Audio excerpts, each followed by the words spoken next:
আরে আবরার ভাইয়া তুমি? তোর ভাই কোথায়? তোর যোগ্য একটু আসতে বল। ভাইয়া লিবি কি হয়েছে? আবরার ভাইয়া এসছে, তোমাকে ডাকছে। কি রে আপনার তুই আমাদের বাসায় আয়, ভেতরে আয়। না, ভিতরে যাবো না, একটু ভিতরে যত কথা বলবো সব। জি ভাইয়া। দেখ আবরার, আমি স্যারকে মানে খালুকে জানিয়েছি, কারণ আমি আমার জায়গা থেকে, দায়িত্বের জায়গা থেকে সৎ থাকতে চাই। আমার দিক থেকে আমি সঠিক, তোর দিক থেকে হয়তো ভুল। তুই টাকার কথাটা বাবাকে বলেছিস, দ্যাটস নট মাই প্রবলেম। আমি যদি আরেকটা কথা বলেছিলাম তোকে স্যাক করবো, এগুলো কেন বলেছিস? কি বলছিস এগুলো? আমি এগুলো খালুকে বলতে যাবো কেন?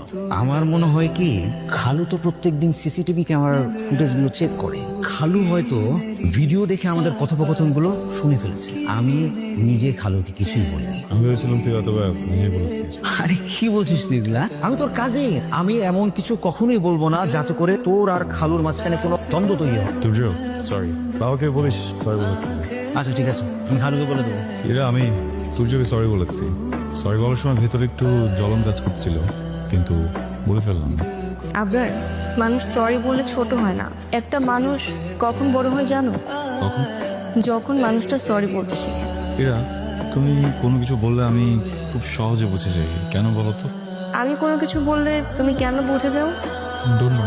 আচ্ছা, আমাদের বাসার সবাই নামাজ আদায় করে, তোমাদের বাসার তুমি ছাড়া সবাই নামাজ আদায় করে। ছোট্ট একটা ছেলে ফায়াজ, সেও নামাজ আদায় করে। তুমি নামাজ আদায় করো না কেন? করবো বলে করা হচ্ছে না। আমি চেষ্টা করবো এখন থেকে। সাহস করে একদিন 5 ওয়াক্ত নামাজ আদায় করো। নিজেকে নামাজি করার জন্য 1 মাস সময় দাও। দেখো, আমরা যখন ইংলিশ শিখি তখন সময় দিই, অন্যান্য যে কোনো কিছু ভালো করার জন্য সময় দিই। নামাজটাও তো ঠিক তেমন। এখন থেকে পড়বো ইনশাআল্লাহ।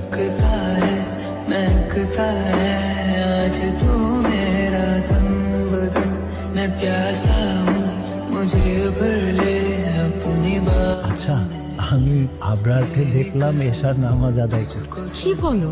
আমাদের আবরার? এটা তো খুবই ভালো সংবাদ। তুমি একটু জিজ্ঞাসা করে দেখো তো, ওর আবার কোনো সমস্যা টমস্যা হয়েছে কিনা। তুমি এসব নিয়ে চিন্তা করো না, আমি ওকে জিজ্ঞেস করবো।